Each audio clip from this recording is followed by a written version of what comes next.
अवधीतमस्तु मा विद्विषावहै।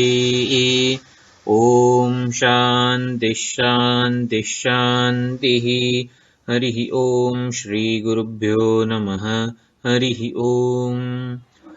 ॐ भद्रं कर्णेभिः शृणुयाम देवाः, भद्रं पश्येमाक्षभिर्यजत्राः, स्थिरैरङ्गैः स्तुष्टुवागुंसस्तनूभिः व्यशेम देवहितं यदायुः। स्वस्ति न इन्द्रो वृद्धश्रवाः, स्वस्ति नः पूषा विश्ववेदाः, स्वस्ति नस्तार्क्ष्यो अरिष्टनेमिः, स्वस्ति नो बृहस्पतिर्दधातु। ॐ शान्तिः शान्तिः शान्तिः। हरिः ॐ श्रीगुरुभ्यो नमः। हरिः ॐ। सदाशिवसमारम्भां शङ्कराचार्यमध्यमाम् अस्मदाचार्यपर्यन्तां वन्दे गुरुपरम्परां। वन्दे गुरुपरम्पराम्।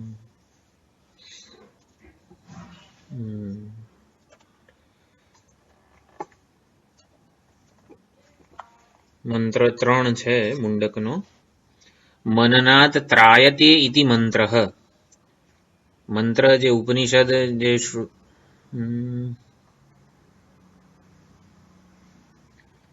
શ્રુતિ વેદ ના જે મંત્રો હોય એમાં મનનાત ત્રાયતે, મનન કરવાથી જે રક્ષણ કરે છે એને મંત્ર કહેવાય. એટલે જે અપૌરુષેય છે વેદ, વેદના જે બધા પદ્ય વિભાગ વગેરે જે છે એને મંત્ર કહેવાય છે. બ્રાહ્મણ વિભાગના જેટલા પણ ઉપનિષદો છે એને કંડિકા કહેવાય છે. મંત્ર વિભાગના ઉપનિષદોના જે શ્લોકો છે એને મંત્ર કહેવાય. બ્રાહ્મણ વિભાગના જે ઉપનિષદો છે એના શ્લોકોને કંડિકા કહેવાય છે. અને જે આચાર્ય રચિત, શંકરાચાર્યજી હોય કે બીજા ગમે તે મહાત્મા દ્વારા રચિત જે શ્લોકો છે એને શ્લોક કહેવાય છે. મંત્ર વેદમાં હોય, શ્લોકો આવી રીતે આચાર્ય પ્રયત્ન હોય જ્યાં ત્યાં હોય. તો મંત્ર 3 હું બોલું. શૌનકો હવૈ મહાશાલઃ અંગિરસં વિધિવદ ઉપસન્નઃ પપ્રચ્છ કસ્મિન્નુ ભગવો વિજ્ઞાતે સર્વમિદં વિજ્ઞાતં ભવતીતિ. અંગિરા ઋષિ પાસે શૌનક ઋષિ વિધિપૂર્વક જાય છે અને શરણાગત થાય છે. આ શૌનકો હ વૈ મહાશાલઃ. તો શૌનકના આવી રીતે અત્યંત પ્રસિદ્ધ વેદમાં એટલે વૈદિક કાળમાં અત્યંત પ્રસિદ્ધ એવા મહાગૃહસ્થ શૌનક ઋષિ હતા. એટલે શુનકસ્ય અપત્યમ, શુનકસ્ય અપત્યમ. તો શુનક ઋષિના પુત્ર એ શૌનક છે. શૌનક ઋષિ માટે વાપર્યું છે મહાશાલઃ. મહાશાલઃ એ વિશેષણ છે. મહાશાલઃ એટલે મોટી યજ્ઞશાળા બનાવીને મહાન યજ્ઞો કરનારા. એમના શૌનક ઋષિના જ યજ્ઞમાં સૂત પુરાણિક જે હતા, સૂતજી, એ પૌરાણિક કથાઓ કરતા હતા. એ શ્રીમદ ભાગવતમાં જે નૈમિષારણ્યની વાત છે જ્યાં 88,000 જેટલા ઋષિઓ આ બધા શૌનક ઋષિની જ આ યજ્ઞશાળામાં રહેતા હતા, યજ્ઞયાગ કરતા હતા, ભગવત ચરિત્રનું શ્રવણ કરતા હતા, કથા શ્રવણ સૂતજી કરાવતા હતા. એટલે આવી જ્યાં 88,000 ઋષિઓ રહી શકે, આવું સુંદર યજ્ઞયાગ વગેરે કરી શકે એટલી એવા મહાન એટલે કે અત્યંત મોટા ગૃહસ્થ આ શૌનક ઋષિ હતા. એટલે આવી મહાન વ્યવસ્થા કરી શકે એટલા માટે મહાશાલઃ એવું વિશેષણ વાપર્યું છે. તો એવા શૌનક ઋષિ જે અત્યંત મહાન ગૃહસ્થ છે, મોટા ઋષિ છે, એ અંગિરસમ વિધિવત ઉપસન્નઃ પપ્રચ્છ. અંગિરસ ઋષિ, અંગિરસ એટલે કે અંગિરા ઋષિ પાસે જઈને વિધિપૂર્વક શરણે ગયા છે શૌનક ઋષિ. તો વિધિપૂર્વક શરણે જવું એટલે શું એ પણ સમજવાનું છે. અને પછી વિધિપૂર્વક શરણે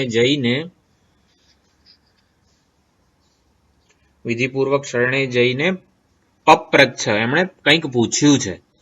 પરિપ્રશ્ન, પરિપ્રશ્ન પૂછ્યો છે, પપ્રચ્છ છે એટલે કંઈક પૂછ્યું છે, બીજી આડી અવળી વાતો કરી નથી.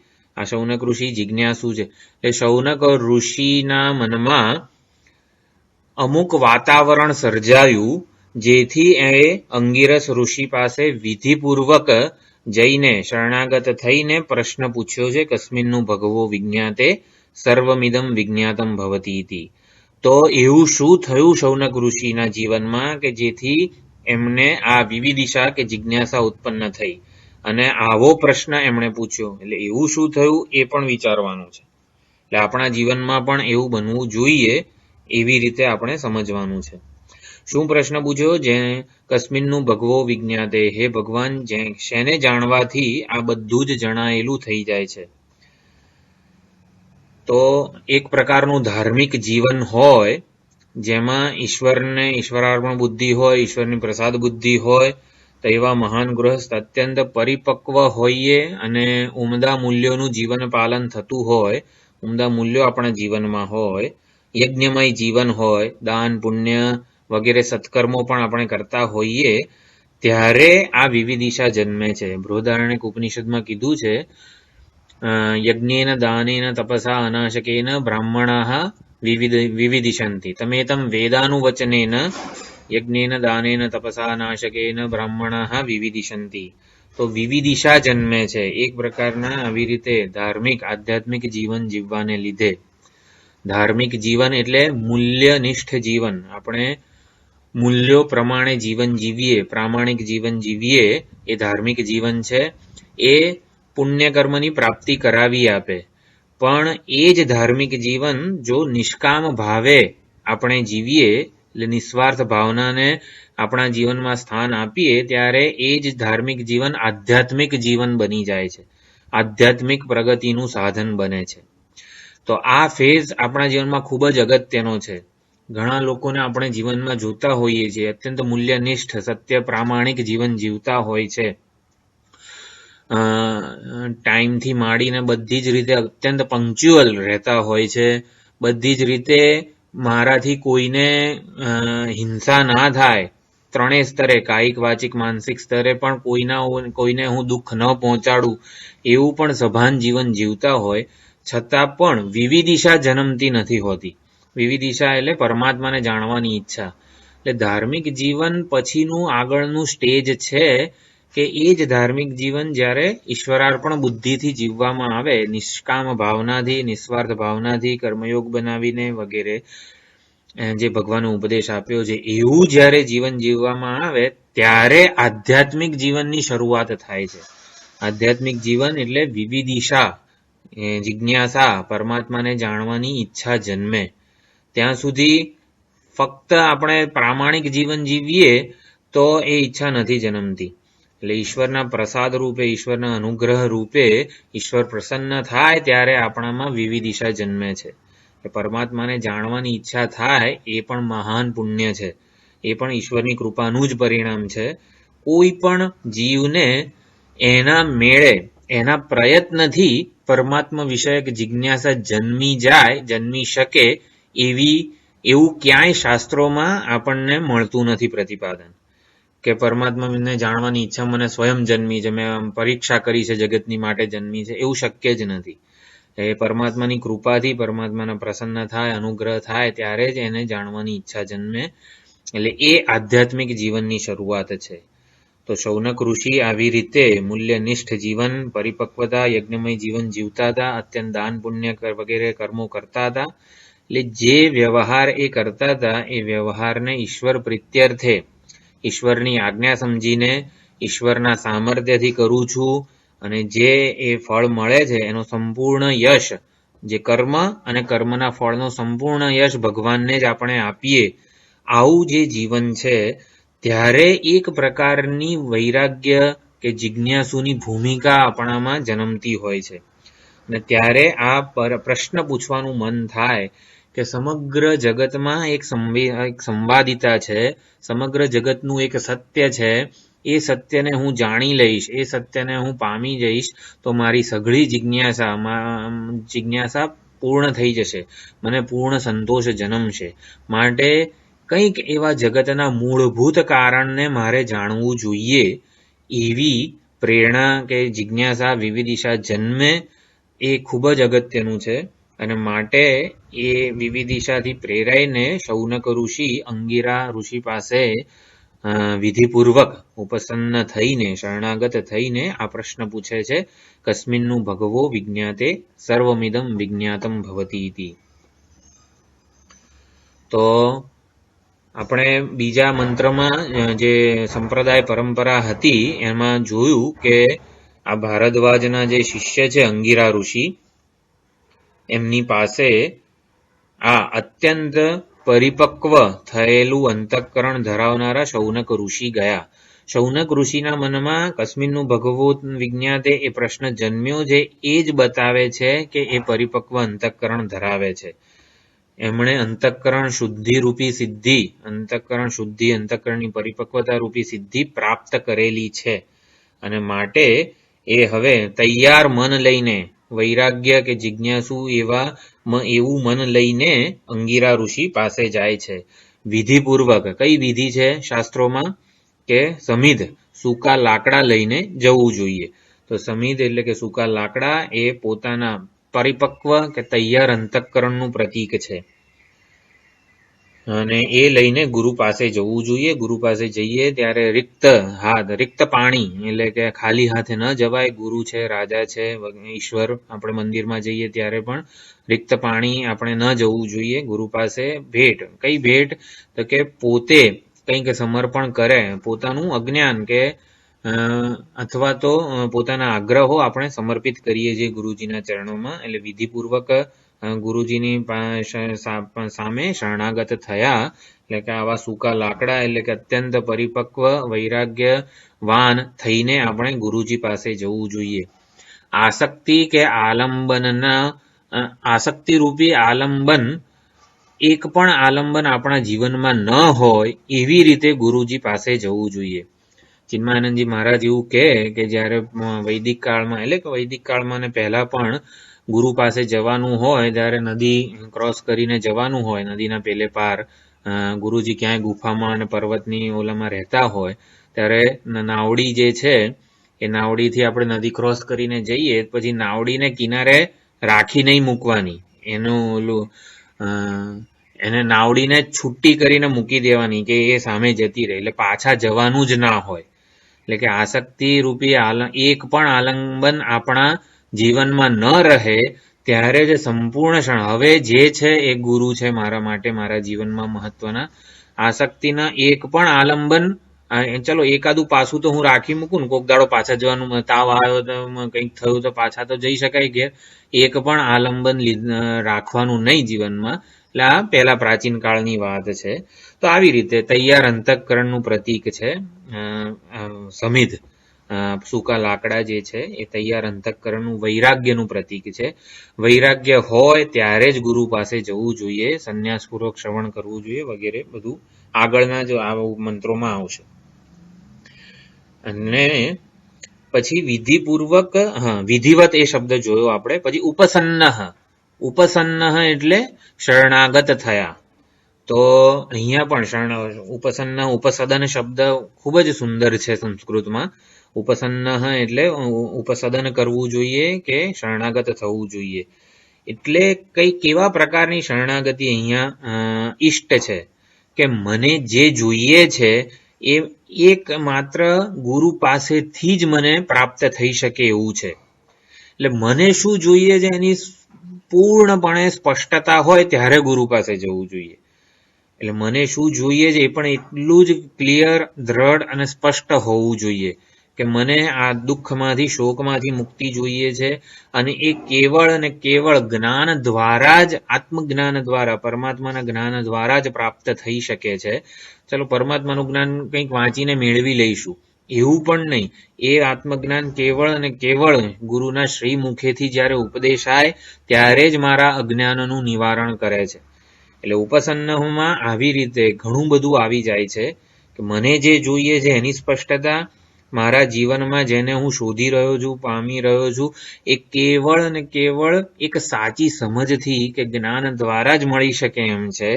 અને એ જ્ઞાન કે એ આ ગુરુ હું જેમની સામે શરણાગત થઉં છું એમની પાસેથી જ મળી શકે છે.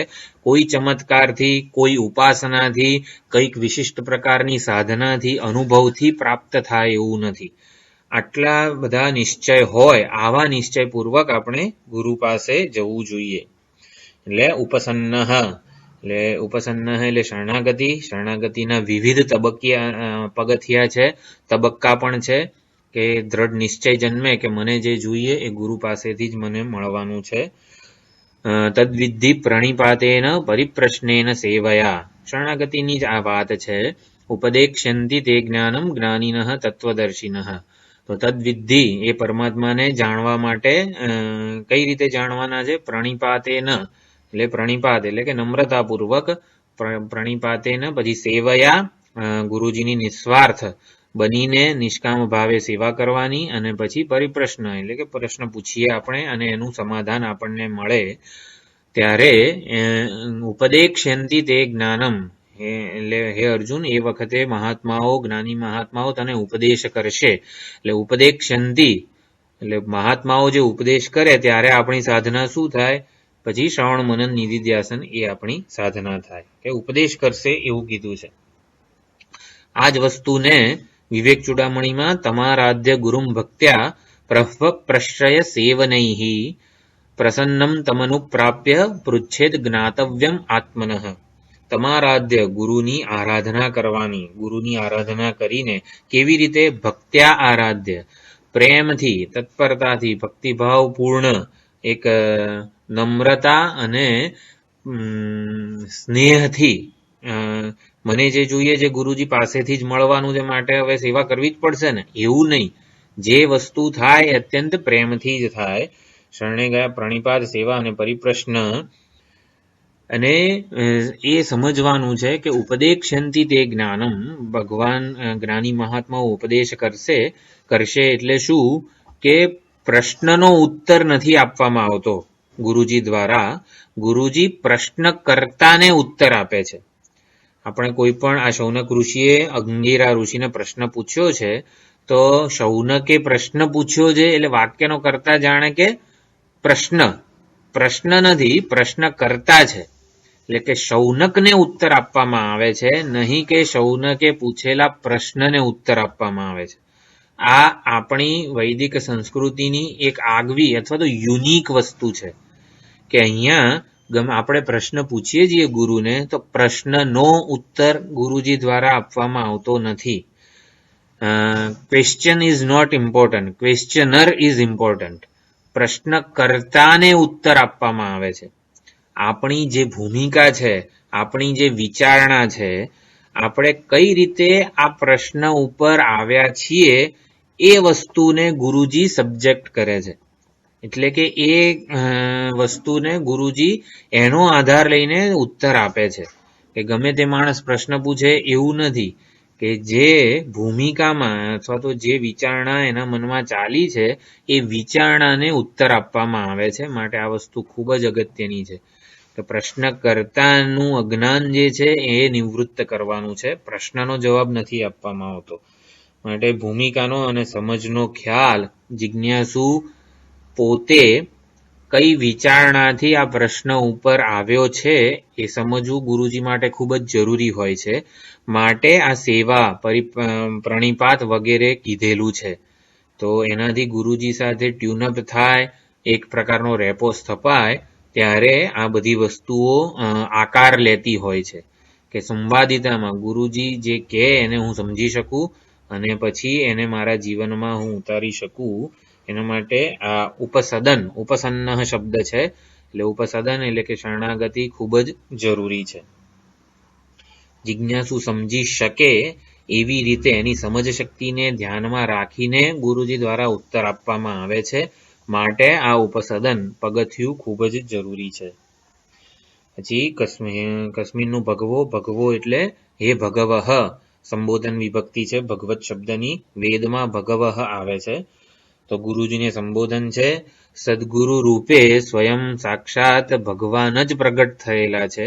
ભગવાન આપણા ઉપર કૃપા કઈ રીતે કરે? કોઈક વેશ ધારણ કરીને મારી સામે આવે ત્યારે જ એક ભગવાન કૃપા કરી શકે મારા ઉપર. માટે ભગવાન જ સ્વયં આ સદગુરુ રૂપે મારી સામે પ્રગટ થયેલા છે. માટે અત્યંત વિનય અને નમ્રતાપૂર્વક હું એમને શરણાગત છું.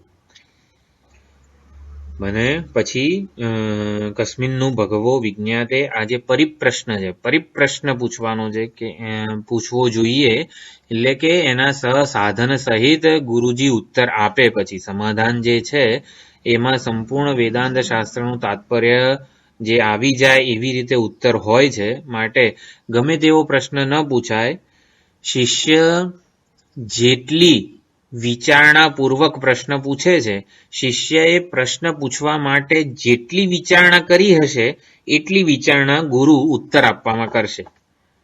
એટલે જેટલી વિચારણા આપણે કરી હશે, ગમે તેમ તુક્કો આપણે લગડાયો હોય કે હા આ અન્નમય કોષ હું નથી તો પછી મનોમય કોષ કેમ હું નથી વગેરે, કંઈ એવું વિચાર માત્રથી નહીં, જે વિચારણા એક ક્રમિક ક્રમબદ્ધ વિચારણા હોય પ્રશ્ન પાછળ, ત્યારે એને પરિપ્રશ્ન કહેવામાં આવે છે.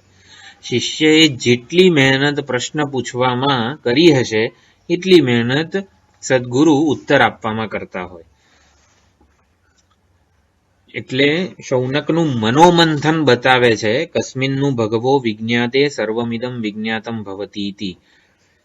ભગવદ્ ગીતાનું અધ્યયન કરીએ ત્યારે પણ એ અધ્યયન ક્યારે લાભદાયી થાય, સફળ થાય, જ્યારે હું પોતે અર્જુન બનું, અર્જુન સાથે સંપૂર્ણપણે તાદાત્મ્ય હોય મારું, ત્યારે જ ભગવાનનો ઉપદેશ મારા જીવનમાં મને સાર્થક લાગે. સાર્થક એટલે કે સફળ થયો હોય એવું લાગે. તો એવી જ રીતે શૌનકે પ્રશ્ન પૂછ્યો છે, કસ્મિન્નું ભગવો વિજ્ઞાતે સર્વમિદમ વિજ્ઞાતમ ભવતીતિ. આ પ્રશ્ન શૌનકનો છે એવું સાંભળીને આપણે મુંડક ઉપનિષદનું અધ્યયન નથી કરવાનું. આ પ્રશ્ન મારો છે, આ પ્રશ્ન મારો બનવો જોઈએ. કેનોપનિષદમાં પણ કેનેશિતમ પતતિ પ્રેષિતમ મનઃ એ શિષ્યની ભૂમિકા જ શંકરાચાર્યજીએ સંબંધ ભાષ્યમાં સુંદર રીતે સમજાવી છે કે આવો પ્રશ્ન કેમ, ક્યારે, કયા સંજોગોમાં, કોને જન્મે છે.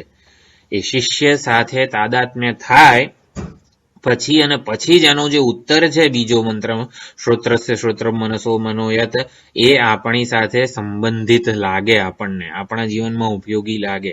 માટે શિષ્ય જે કક્ષાએ છે એ પહોંચવું, આપણા ત્યાં સુધી પહોંચવું, એ વસ્તુ બની જવું, પ્રશ્ન કરતા બની જવું પડે. એમ અહીંયા પણ શૌનક ઋષિ આપણે બની જઈએ ત્યારે આપણને અંગીરસ ઋષિનો જે ઉત્તર છે, સમાધાન છે, ઉપદેશ છે, એ 100% આપણા માટે સાર્થક બને. તો શૌનકે પ્રશ્ન પૂછ્યો છે, શૌનક ઋષિએ, કે કસ્મિન્નું ભગવો વિજ્ઞાતે સર્વમિદમ વિજ્ઞાતમ ભવતીતિ. તો પછી એ મારો પ્રશ્ન ક્યારે થાય, તો આપણે વિચાર કર્યો કે આધ્યાત્મિક જીવનની શરૂઆત જ્યારે થાય ત્યારે આવો પરિપ્રશ્ન જન્મે કે મને જે અનુભવાઈ રહ્યું છે એ જગતમાં કંઈક સંવાદિતા છે. સંવાદિતા છે એટલે સુમેળ છે, એટલે કે કંઈક સત્ય વસ્તુ છે, આ જગતથી જુદી કંઈક સત્ય વસ્તુ છે જે બધામાં વ્યાપ્ત છે અને એને મારે જાણવું છે. આપણે સોનીની ત્રિભુવન ભીમજી ઝવેરીને ત્યાં ગયા, અનેક બધા અલંકારો છે, 3-4 માળ છે એ દુકાનમાં, એટલા બધા અલંકારો છે, વિવિધ જાતના હાથ અને કાન બધે જુદી જુદી જગ્યાએ પહેરાય એવા અનેક બધા અલંકારો છે. આટલા બધા અલંકારોની અનેકતા છે, વિવિધતા છે, વિષમતા છે, પરંતુ તો કયું એક તત્વ છે જેને લીધે આ બધા ટકી રહ્યા છે? આટલી બધી અનેકતા, વિવિધતા, વિષમતા જગતમાં મને જણાય છે, ત્યારે પણ એ અનેકતા, વિવિધતા, વિષમતાના ગર્ભમાં કંઈક એવું રહેલું છે જેના આધારે આ બધું ટકી રહ્યું છે. એટલે દૃશ્યમાન જગતનું સત્ય શું છે? મારા દરેકે દરેક અનુભવ, મને આ અનુભવ કેમ થયો, મારામાં આ ઈચ્છા કેમ જન્મી, મારામાં ક્રોધ કેમ જન્મ્યો, મારા દરેક અનુભવને સમજાવી શકે એવું કોઈક તત્વ છે જેને મારે જાણવું જોઈએ. કોઈ પણ અનુભવ, વેદાંતનો ઉપદેશ આપણા બધા અનુભવોને સમજાવી શકે છે. માટે આપણે વેદાંતને ભણવાનું છે. આજે શાકમાં મીઠું વધારે પડી ગયું તો કેમ પડી ગયું એનો જવાબ પણ વેદાંત પાસે છે. મારા એક પણ અનુભવને સમજાવી ન શકે જો વેદાંત, તો આપણે વેદાંતને ભણવાની જરૂર નથી. મારા દરેકે દરેક અનુભવને સમજાવી શકે છે. એ અનુભવનું કારણ શું છે સમજવા માટે જ વેદાંત આપણે ભણીએ છીએ. કે આનું એટલે કે જે અનુભવ મને થઈ રહ્યા છે, સ્તુતિ માન ગમે તે જે દ્વંદ્વો છે, સુખ દુઃખ, સ્તુતિ નિંદા, માન અપમાન, સફળતા નિષ્ફળતા, આ બધી જ વસ્તુઓ મારા જીવનમાં અત્યારે અનુભવી રહ્યો છું હું.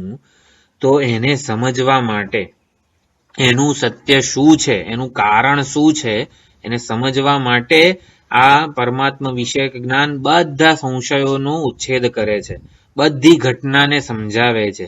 એટલે એક તત્વ એવું છે જેને જાણવાથી બધી ઘટનાને હું સમજી લઈશ. મારા આગળ સૃષ્ટિના બધા રહસ્યો ઉદ્ઘાટિત થઈ જશે. આ વસ્તુ ખૂબ જ અગત્યની છે આપણા જીવનમાં. આ જગતની વાસ્તવિકતા મને જે દેખાય છે, જણાય છે, અનુભવાય છે, એ જગતની વાસ્તવિકતા શું છે અને એનો જે અનુભવ કરનારો હું છું એવા મારી વાસ્તવિકતા શું છે. આ દેહ ઇન્દ્રિય મન બુદ્ધિ રૂપે હું જે મારી ઓળખાણ આપું છું, શું એ અંતિમ ઓળખાણ છે? આ જગતનું નામ અને રૂપ, અનેકતા, વિવિધતા જે મને જણાય છે એ શું સાચી છે? એટલે જગતની અને મારી વાસ્તવિકતા શું છે? દૃશ્યમાન વસ્તુ વ્યક્તિ પરિસ્થિતિ જે છે એના ગર્ભમાં શું છે, એ ગર્ભને, એના કારણને, એના અધિષ્ઠાનને જ્યારે જાણી લેવામાં આવે, કોઈક એક વસ્તુને જાણી લેવામાં આવે, ત્યારે સર્વ રહસ્યો ખુલ્લા થઈ જાય. જગતની પ્રત્યેક ઘટનાને હું સમજી શકું જો સત્યને જાણતો હોઉં તો. એટલે એ સત્ય અત્યંત સંવાદિત છે, વાસ્તવિક છે અને બધામાં સમાન રીતે વ્યાપ્ત છે. સુવર્ણને જાણવાથી બધા અલંકારો ત્યારે જ જણાય જ્યારે સુવર્ણ બધા જ અલંકારોમાં સમાન રીતે વ્યાપ્ત હોય. સુવર્ણને હાર માટે, કંઠી માટે થોડો વધુ પક્ષપાત હોય, માટે એમાં વધારે હોય, અને જે બુટ્ટીમાં થોડુંક સુવર્ણ ઓછું હોય, એવો જો પક્ષપાત હોય સુવર્ણને, તો સુવર્ણને જાણવાથી અલંકારો ના જણાય. એટલે જે સત્ય છે અલંકારો, બધા અલંકારોનું જે સત્ય છે એ બધામાં સમાન રીતે વ્યાપ્ત છે, માટે એ સત્યને જાણવું ખૂબ જ જરૂરી છે. આપણે એવું કહીએ કે 10 તોલાનો હાર હોય અને 1 ગ્રામની બુટ્ટી હોય, તો એમાં સુવર્ણ શેમાં વધારે છે? બધા અનમ્યુટ કરો, વાંધો નહીં. 10 તોલાનો હાર હોય એમાં સુવર્ણ વધારે છે અને 1 ગ્રામની બુટ્ટી છે એમાં સુવર્ણ ઓછું છે, એવું ના કહેવાય? તો સુવર્ણ સમાન રીતે વ્યાપ્ત ના કહેવાય? અરે, સુવર્ણ સમાન રીતે વ્યાપ્ત કઈ રીતે છે? હા, શું કીધું? એટલે પણ એકમાં 10 તોલા છે ને એકમાં 1 ગ્રામ છે, ક્યાંથી સમાન રીતે વ્યાપ્ત કહેવાય? તત્વ સમાન છે. एक है वो अलग बात है, लेकिन सुवर्ण समान तरीके से वो 1 ग्राम में और 10 तोला में व्याप्त है, ऐसा बोल सकते हैं? 10 તોલાના હારમાં સુવર્ણની વધારે અભિવ્યક્તિ છે અને 1 ગ્રામ બુટ્ટીમાં ઓછી અભિવ્યક્તિ છે, એવું કહેવાય ને? એવું ના કહેવાય?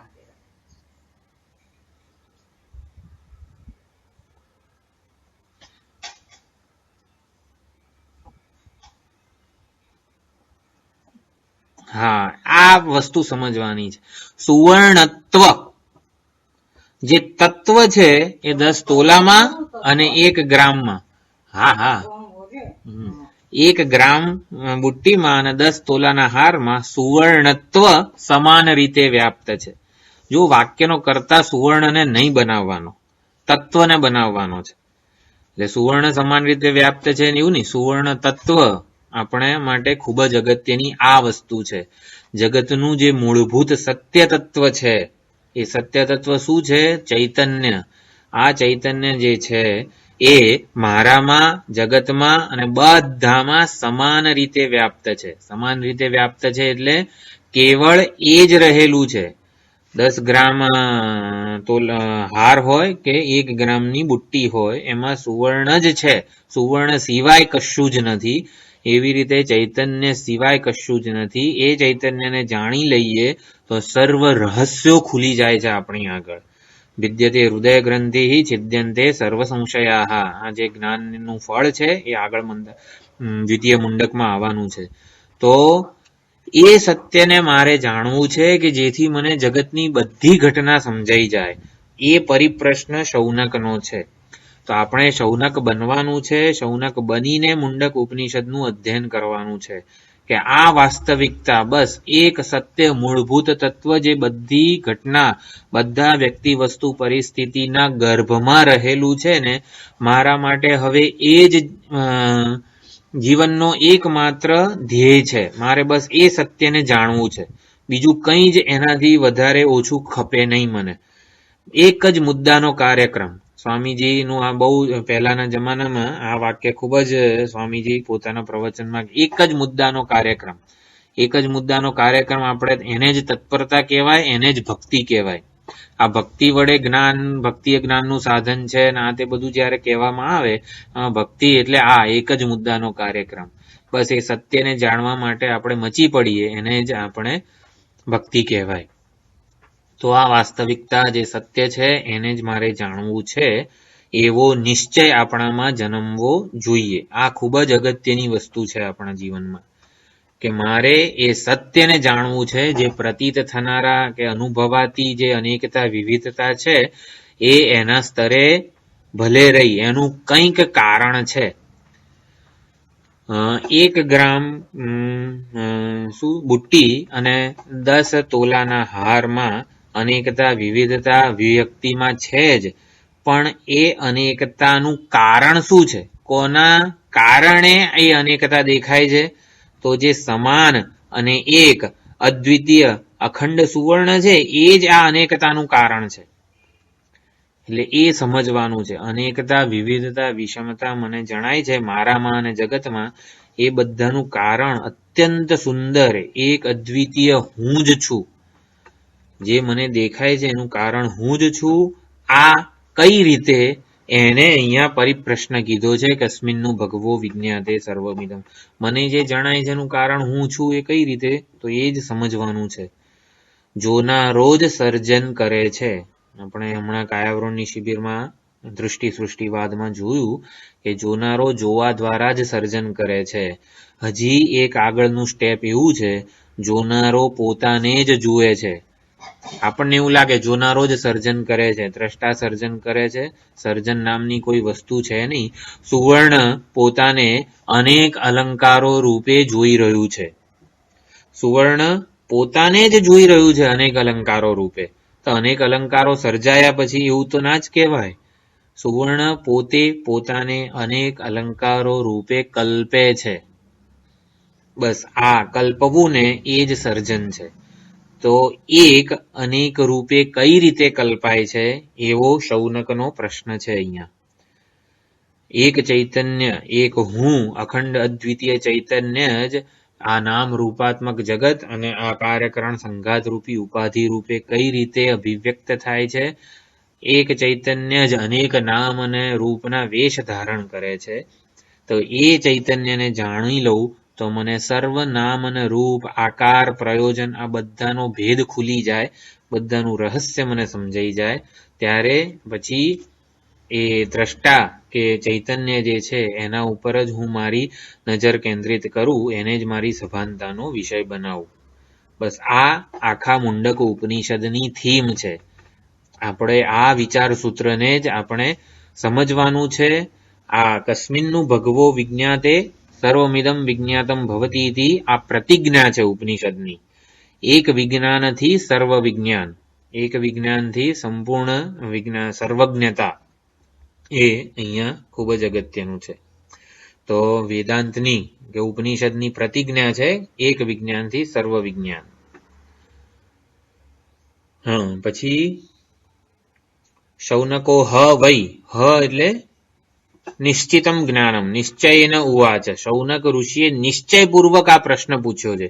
હ હ અને વૈ આ બે નિપાત છે એ એનો અર્થ શું થાય તો હ એટલે કિલ નિશ્ચિતમ નિશ્ચયેન ઉવાચ, કંઈક એવું તત્વ છે સુવર્ણની દુકાનમાં જઈએ ત્યારે એવું નિશ્ચય થાય કે આ બધી અનેકતા વિવિધતાની અભિવ્યક્તિ છે એનું કારણ કંઈક છે, એ કારણ અત્યંત એટલે એક જ છે, સમાન છે બધામાં, એવો નિશ્ચય શૌનકને જન્મેલો છે.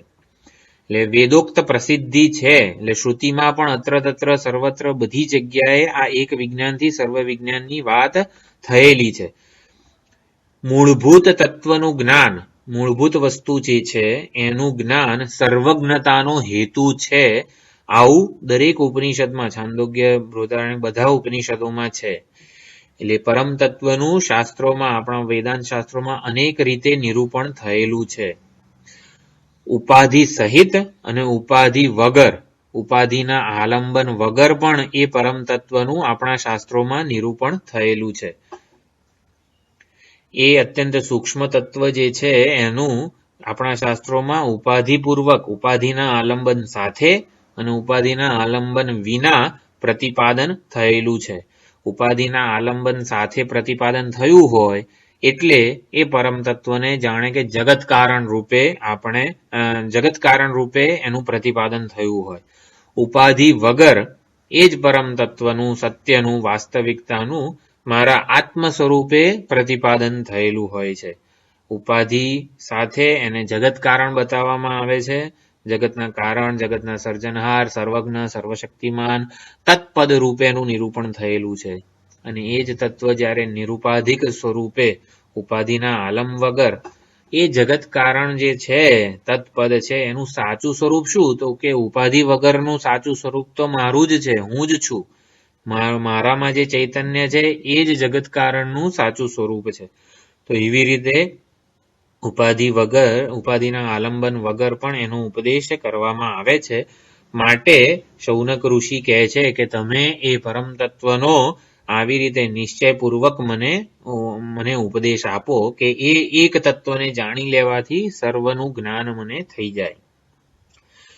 તો શંકરાચાર્યજીએ પણ સુંદર ભાષ્ય આખું જે છે કસ્મિન્નું ભગવો વિજ્ઞાતે સર્વમિદમ વિજ્ઞાતમ ભવતી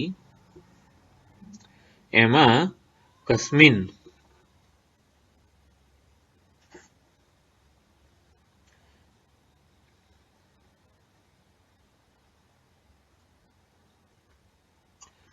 તો એકસ્મિન જ્ઞાતે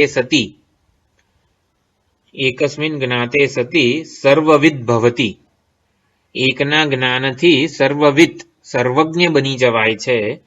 આવું શિષ્ટ પ્રવાદમ શ્રુતવાન, શંકરાચાર્યજી લખે છે શિષ્ટ પ્રવાદમ શ્રુતવાન.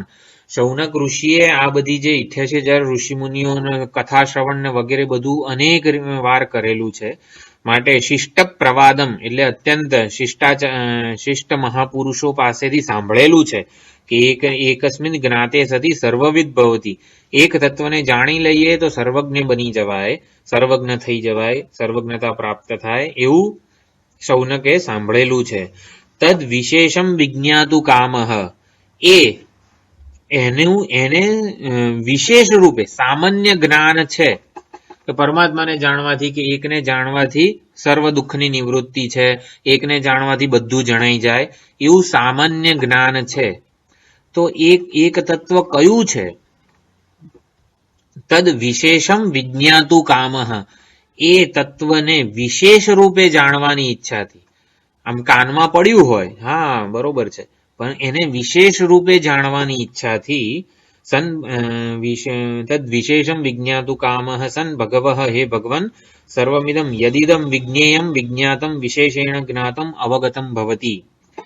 એટલે એ તત્વની વિશેષ રૂપે જાણવાની ઈચ્છા છે. માટે હે ભગવાન, જેને જાણી લઉં, જો અહીંયા એ કસ્મિનનું ભગવો પછી વિજ્ઞાતે શબ્દ છે.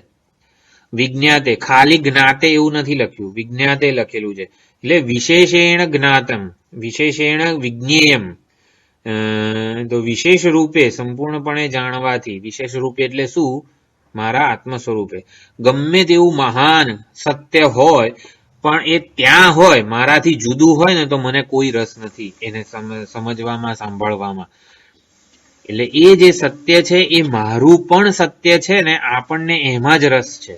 મુમુક્ષુને, જિજ્ઞાસુને એમાં જ રસ છે કે એ જે સત્ય છે એનું આત્મતયા ગુરુજી પ્રતિપાદન કરે છે.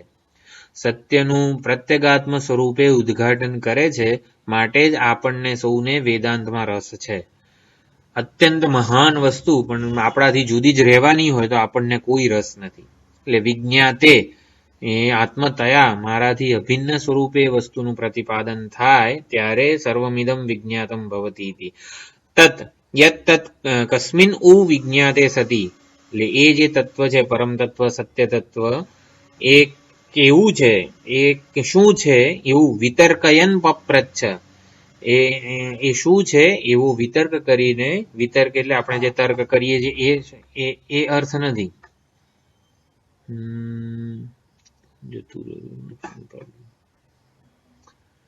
તો એ અર્થ નથી અહીંયા.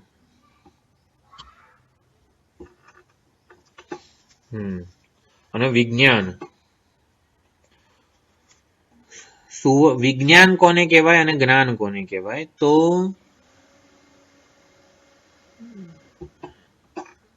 સુવર્ણના દરેકે દરેક અલંકારોમાં સુવર્ણ વ્યાપ્ત છે, સુવર્ણ અનુસ્યુત છે, સુવર્ણ રૂપથી સુવર્ણ અનુસ્યુત છે, એને વિજ્ઞાન કહેવાય. સુવર્ણ રૂપથી સુવર્ણ અનુસ્યુત છે બધા અલંકારોમાં, એને વિજ્ઞાન કહેવામાં આવે છે. પછી કસ્મિનનું ભગવો વિજ્ઞાતે, કસ્મિન એટલે એવું કંઈક છે તત્વ, એવું શૌનકને 100% વિશ્વાસ છે, ખાતરી છે, અને માટે એવો વિશ્વાસ છે કંઈક તો છે જ, એ સત્ય તત્વ, પરમ તત્વ કંઈક એવું છે જેને જાણવાથી બધું જણાઈ જાય છે. માટે કસ્મિન હા, ચોક્કસ એવું કંઈક સત્ય તત્વ છે જેને જાણવાથી બધા સમીકરણો ઉકેલાઈ જશે મારા. તો એ સર્વ વિજ્ઞાન પ્રશ્ન, આને પ્રતિજ્ઞા પણ કહેવાય છે આપણા ઉપનિષદની. સર્વ વિજ્ઞાન પ્રશ્ન એવા નામથી પણ આ પ્રશ્ન ઓળખાય છે. સર્વ વિજ્ઞાન પ્રશ્નથી મુંડક ઉપનિષદની બ્રહ્મ વિદ્યાનો પ્રારંભ થાય છે. અને પછી એનો ઉપદેશ ક્યારે થાય? જ્યારે આપણે વિધિપૂર્વક, વિધિવત ઉપસન્ન, વિધિપૂર્વક જ્યારે શરણાગત થઈએ ગુરુજીને, ત્યારે આ ઉપદેશ અપાતો હોય છે. તો વિધિ બે પ્રકારે ગુરુજીની શરણાગતિ જે છે કે ઉપસદન વિધિ, ઉપસદન વિધિ બે પ્રકારની હોય છે. જ્યારે ગાયત્રી મંત્રથી દીક્ષિત કરવામાં આવે બટુક બ્રહ્મચારીને, ત્યારે પણ ઉપસદન હોય છે. એટલે સ્વાધ્યાયોધ્યેતવ્ય, પોતાની શાખાના વેદનું અધ્યયન કરવા માટે જ્યારે બટુક બ્રહ્મચારી 12 વર્ષ સુધી વેદાધ્યયન કરવા ગુરુજી પાસે જાય, ત્યારે એ વિદ્યાગુરુ છે. વિદ્યાગુરુ છે એટલે વેદના શબ્દ રાશિનું જ્ઞાન આપે છે. એટલે પદાર્થ જ્ઞાન અને વાક્યાર્થ જ્ઞાન, સંપૂર્ણ વેદ અમરકોશ સહિત, પાણીની વ્યાકરણ સહિત એ ભણવાનો હોય બટુકને બ્રહ્મચારીને. ત્યારે આ વાક્યાર્થ જ્ઞાન, પદાર્થ જ્ઞાન સહિત સ્વાધ્યાયોધ્યેતવ્ય વિધિથી, વિધિપૂર્વક શરણાગતિ. તો વિધિ કઈ? સ્વાધ્યાયોધ્યેતવ્ય. એ વિદ્યાગુરુ પાસે જ્યારે જઈએ વેદનું જ્ઞાન પ્રાપ્ત કરવા, વેદ ભણવા, ત્યારે વેદાર્થનું શબ્દ રાશિનું પણ આપણે ગ્રહણ કરતા હોઈએ છીએ. તો એ પણ ગુરુ ઉપસદન જ છે. પછી એ ગુરુ ઉપસદન થઈ જાય પછી બ્રહ્મ વિદ્યાની પ્રાપ્તિ માટે તદ વિજ્ઞાનાર્થમ સગુરુમેવાભિગચ્છે તે કીધું છે.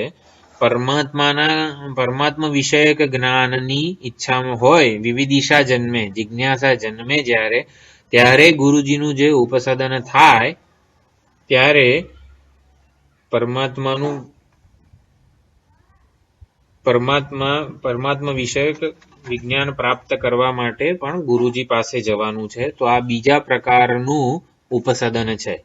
ઓલું પણ ગુરુ ઉપસદન જ છે, એ વિદ્યા ગુરુ કહેવાય છે. પછી બ્રહ્મ વિદ્યાની પ્રાપ્તિ માટે પણ અત્યંત શ્રદ્ધા ભક્તિપૂર્વક આપણે ગુરુ પાસે જવાનું હોય, એ આ બીજું ગુરુ ઉપસદન છે. જગતના સત્યને આત્મતયા જાણવા માટેનું આ ગુરુ ઉપસદન છે. પછી આવું જ્યારે થાય, ગુરુજી શિષ્ય પ્રશ્ન પૂછે છે ત્યારે ગુરુજી ઉત્તર આપે છે. એટલે મંત્ર 4 માં ઉત્તર.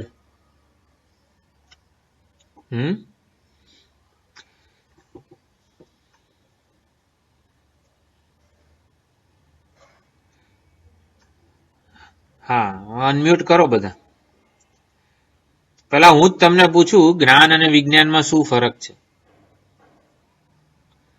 તમને એટલે આપણે જીવનના અનુભવોથી કંઈક જે સમજ પ્રાપ્ત થઈ છે, આ જ્યારે ને ત્યારે જ્ઞાન અને વિજ્ઞાન શબ્દ આપણા ભગવદ્ ગીતાથી માંડીને બધા શાસ્ત્રોમાં આવેલો હોય છે.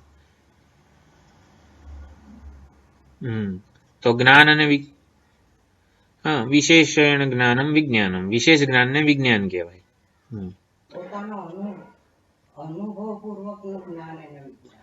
હવે અનુભવપૂર્વકનું જ્ઞાનને વિજ્ઞાન કહેવાય. એટલે હિમાલય છે એ જ્ઞાનને જ્ઞાન કહેવાય. પછી હું હિમાલય જઉં અને હિમાલયની સુંદરતા માણું, એને હિમાલયનું વિજ્ઞાન કહેવાય. બરોબર?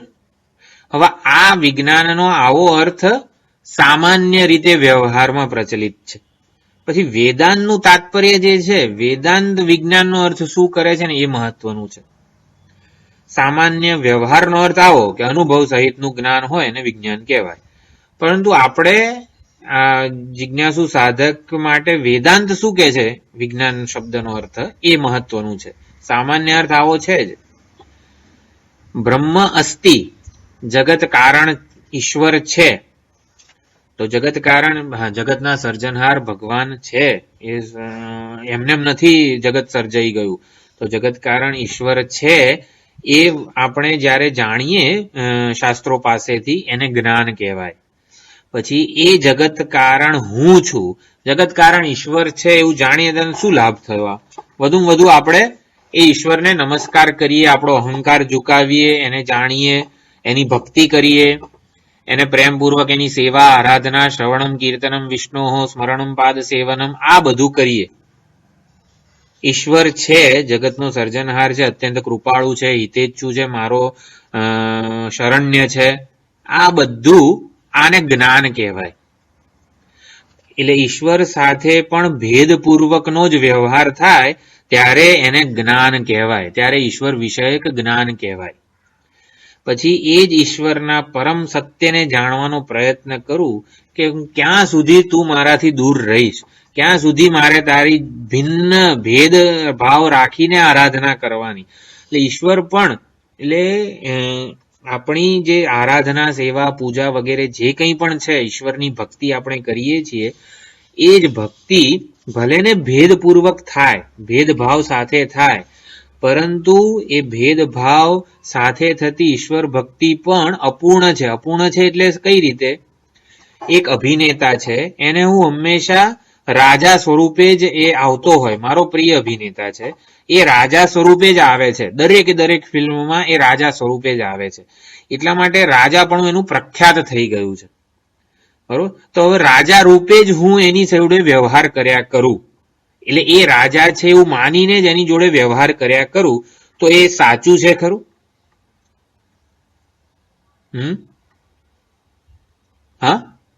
હા, તો ઈશ્વરપણું વેશ છે. ઈશ્વર વેશ છે એવું નહીં કહેતા, એવું નથી કહેતા આપણે. ઈશ્વરપણું, જગત કારણપણું, મહાનતા, સર્વજ્ઞતા, સર્વશક્તિમત્વ, શરણ્ય, આ બધો એ વેશ છે અભિનેતાનો. મૂળભૂત વાસ્તવિકતા જે સત્ય છે, પરમ તત્વ છે, એનો વેશ છે. એટલે વેશ સહિતના ઈશ્વરની આરાધનાથી છેવટે એ વેશ જેણે ધારણ કરેલો છે એ સત્ય પ્રસન્ન થાય છે મારા ઉપર, અને એ જ પછી ગુરુ રૂપે આવીને કહે છે કે હવે આ વેશ વગરનો જેવો હું છું એવો તું મને જાણ. એટલે વેશ વગરના ઈશ્વરનું પ્રતિપાદન મારી સામે થાય ત્યારે એને વિજ્ઞાન કહેવાય. એટલે વેશ વગરનો હું છું એટલે શું? કે એ તત્વનું જ્યારે પ્રતિપાદન થાય ત્યારે હું ઈશ્વરથી જુદો રહેતો નથી. એટલે હું ઈશ્વરથી જુદો રહેતો નથી એટલે હું જગત કારણ બની જઉં છું એવું સમજવાનું નથી.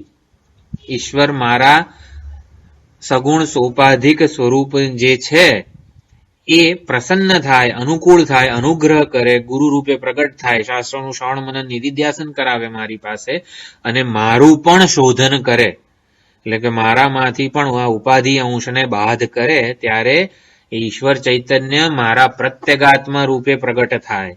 એ નિર્વિશેષ ચૈતન્ય છે, એને વિજ્ઞાન કહેવાય. એટલે ઈશ્વર છે એવું જ્ઞાન, એને જ્ઞાન કહેવાય. ઈશ્વર હું છું એને વિજ્ઞાન કહેવાય. આ વેદાંત માટેનો અર્થ છે. અહીંયા વિજ્ઞાતે શબ્દ કીધું છે, કસ્મિનનું ભગવો વિજ્ઞાતે. હા ચલો, જગત કારણ બોઝોન પાર્ટિકલ છે, તો જાણવાથી શું થયું આપણને? એ બોઝોન પાર્ટિકલ, ગોડ પાર્ટિકલ મારાથી જુદો છે ત્યાં સુધી મને સંતોષ થવાનો જ નથી કોઈ રીતે. એટલે જગત કારણ અત્યંત મહાન છે, આપણે સેવા પૂજા પ્રાર્થના કરીએ, ભક્તિ કરીએ, આરાધના કરીએ, પણ એ એનું સાચું સ્વરૂપ પ્રગટ કરે એ ખૂબ જ અગત્યનું છે. મારાથી અભિન્ન થાય, એ મને જુદો રાખીને પોતે જલસા કરે ને એવું નથી જોઈતું આપણને. એટલે મારા સ્વરૂપે પ્રગટ થાય, મારા સત્ય રૂપે એ પ્રગટ થાય. જગતનું જે સત્ય તત્વ છે, જગતનું જે અધિષ્ઠાન ચૈતન્ય છે, એ જ મારું પ્રત્યેગાત્મા સ્વરૂપ છે. જગતનું જે અધિષ્ઠાન છે એ જ મારું પ્રત્યેગાત્મા એટલે કે સાચું સ્વરૂપ છે. આને વિજ્ઞાન કહેવાય છે. ખ્યાલ આવ્યો?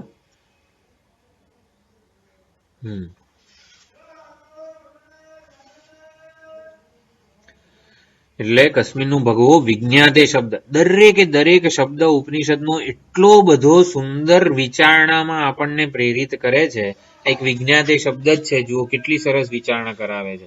કસ્મિન એવું કંઈક છે ખરું.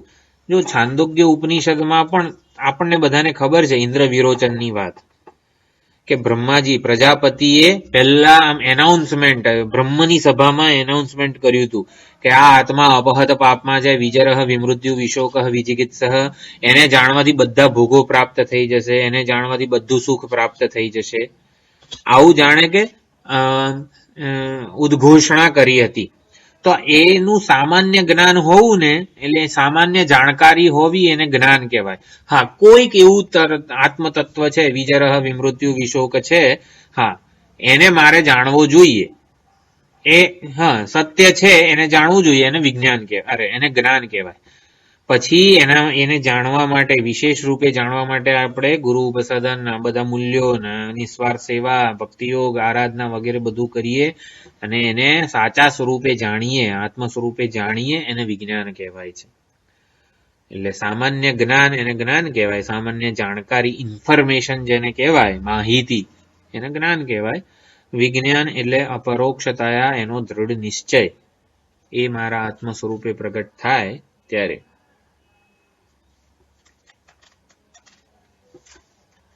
પછી ભક્તિ શાસ્ત્રોનો જયારે સંદર્ભ હોય ત્યારે વિજ્ઞાનનો અર્થ વિભૂતિ પણ કરે છે ભગવાન 7મા અધ્યાયમાં. વિજ્ઞાન શબ્દનો અર્થ વિભૂતિ, જયારે ભક્તિનો સંદર્ભ હોય ત્યારે. એતામ વિભૂતિમ યોગમ છે, જ્ઞાન વિજ્ઞાન યોગ, એમાં પણ ભગવાનની વિભૂતિ સહિત ભગવાનને જે જાણે છે એવી રીતે. એટલે વિજ્ઞાનનો સંદર્ભ પ્રમાણે અર્થ જુદો જુદો થાય. આપણા માટે વિજ્ઞાન શબ્દનો અર્થ જે સત્ય છે જગત કારણનું, જે અધિષ્ઠાન ચૈતન્ય છે, એ જ હું પ્રત્યેગાત્મ ચૈતન્ય છું, એવું જે દ્રઢ નિશ્ચયપૂર્વકનું જ્ઞાન છે એને વિજ્ઞાન કહેવાય. તો મંત્ર 3ની વિચારણા આપણે કરી. એટલે પછી અંગિરસ ઋષિ ઉત્તર સમાધાન આપે છે કસ્મિનનું ભગવો વિજ્ઞાતે પરિપ્રશ્નનું. આપણે જોયું કે પ્રશ્નનો ઉત્તર નથી આપવામાં આવતો આપણી સંપ્રદાય પરંપરામાં, પ્રશ્નકર્તાને ઉત્તર આપવામાં આવે છે. એ ખૂબ જ એક યુનિક વસ્તુ છે આપણી પરંપરામાં, જ્ઞાન પરંપરામાં.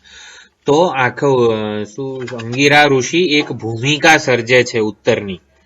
હા, કોને જાણવાથી બધું જણાઈ જાય છે? તો કે પરમ સત્યને, પરમ તત્વને, બ્રહ્મને જાણવાથી બધું જણાઈ જાય છે. એવો એક વાક્યમાં ઉત્તર નથી આપતા, એની આખી ભૂમિકા સર્જે છે. કેમ? કારણ કે જે વિચારણા શૌનકે કરી હતી એ વિચારણાનું અનુમોદન કરીને પછી એને એ વિચારણાથી આગળ લઈ જઈને ક્રમિક રીતે સત્યનું અનાવરણ કરવું જોઈએ. જેટલી વિચારણા શૌનકે કરી હતી એ વિચારણાથી એને આગળ લઈ જઈને સત્યનું એને શોધન કરાવવાનું છે, સત્યનું સત્ય તત્વ પ્રગટ કરવાનું છે.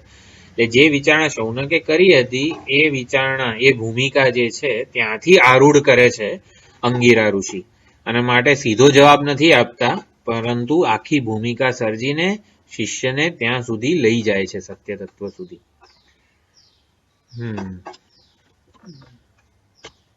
તો મંત્ર 4 છે એને આપણે બુધવારે સવા 10 ઓમ પૂર્ણમદઃ પૂર્ણમિદં પૂર્ણાત પૂર્ણમુદચ્યતે પૂર્ણસ્ય પૂર્ણમાદાય પૂર્ણમેવાવશિષ્યતે.